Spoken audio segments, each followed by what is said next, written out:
that people are so exhausted that they have no other choice. Through a series of catastrophes of such a magnitude that people are so exhausted that they have no other choice. Today, America would be outraged if UN troops entered Los Angeles to restore order, referring to the 1991 LA riot. Tomorrow, they will be grateful. This is especially true if they were told that there were an outside threat from beyond, whether real or promulgated, that threatened our very existence. It is then that all peoples of the world will plead to deliver them from this evil. The one thing every man fears is the unknown. When presented with this scenario, individual rights will be willingly relinquished for the guarantee of their well-being granted to them by the world government. Dr. Henry Kissinger, Bilderberg Conference, Evian, France, 1991. Because Turkey as a state is still, in some respects, a more national unit, so that the change Turkey has to make in entering Europe, it's bigger than the European states have had.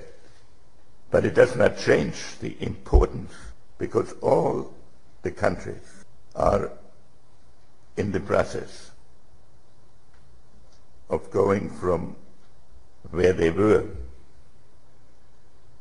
to where they had never been. Well, Bilderberg said he dislikes being for his country to be portrayed as, quote, begging, quote, for EU membership. And he pointed out that many Turks oppose yielding sovereignty to the United Nations, to the European Union.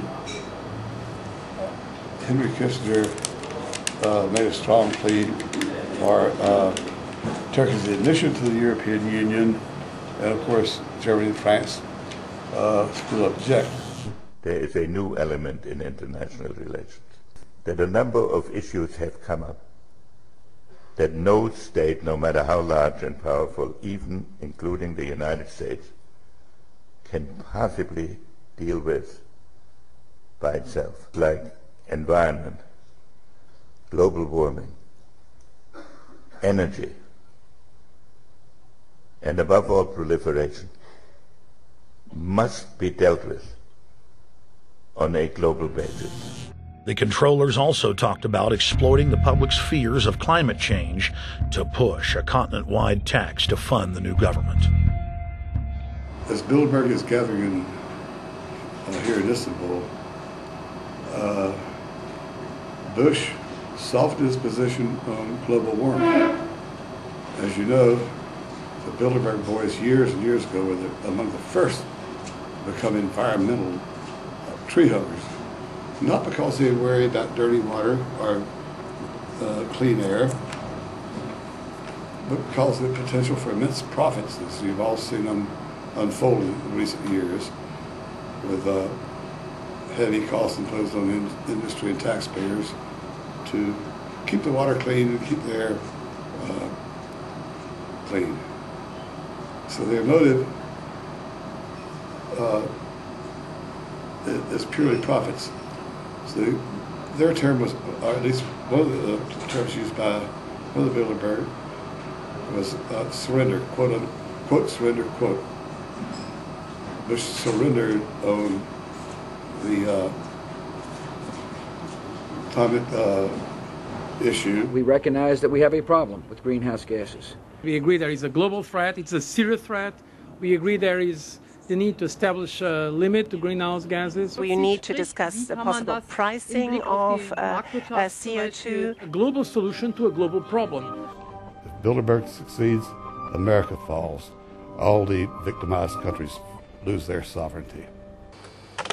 But by calling for goals, which he did, even as Bilderberg was meeting, I think about May the 30th, first in Washington, he announced that we should have 15 major nations, including India, in his words, to set goals for admission limits by the end of the year 2008, which is, of course, just over a year. The next big surprise is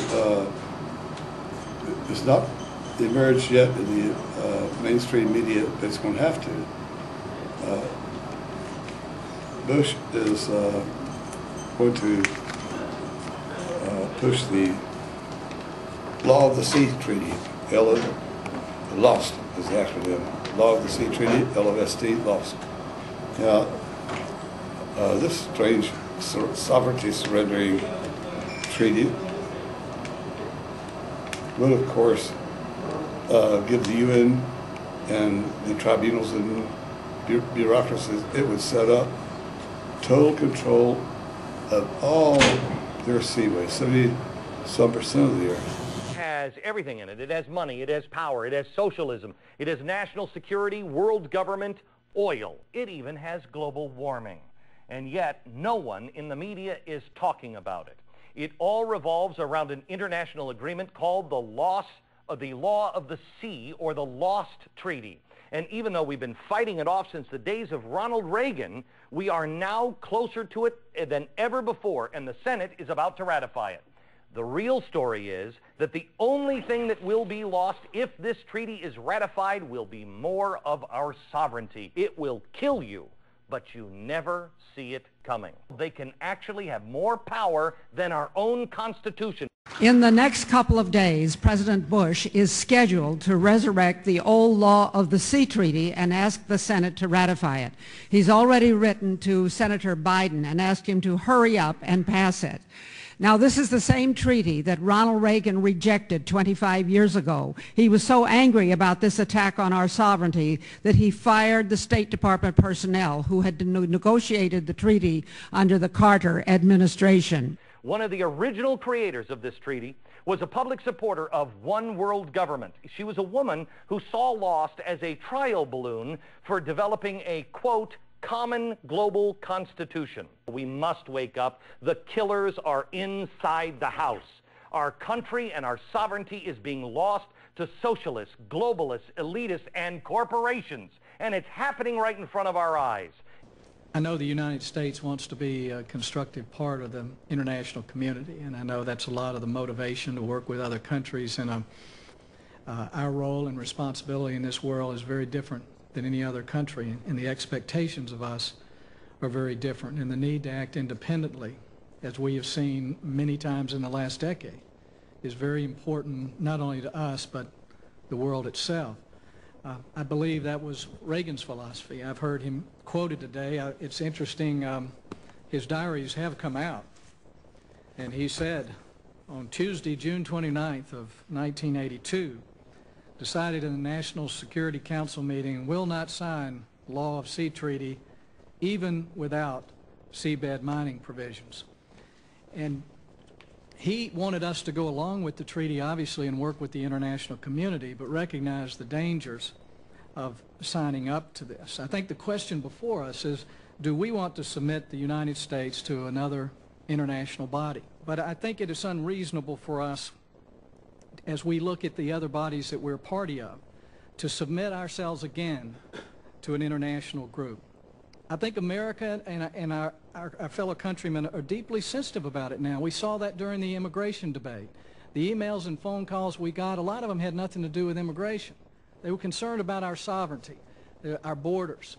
They were concerned about Congress not acting in their best interest and not really trusting us to act in the best interest. All of us get emails and phone calls about the North American Union that people are concerned about, or the NAFTA highway. And I would just contend to all of you, as we move forward with debating this is not a good time to bring something like this back up in front of the American people. If the Senate ratifies this treaty, it will in effect constitute a financial bailout of a failing and dysfunctional UN bureaucracy. It would be a gross dereliction of duty for the United States Senate to vote on this treaty without getting to the bottom of the allegations of corruption and mismanagement in the ISA. The history of the treaty goes back quite some years. Enough nations ratified to make it a treaty. It was very easy for a lot of countries. Reagan, in 1982, President Ronald Reagan rejected it with contempt. President Bush the elder, the Bush 41,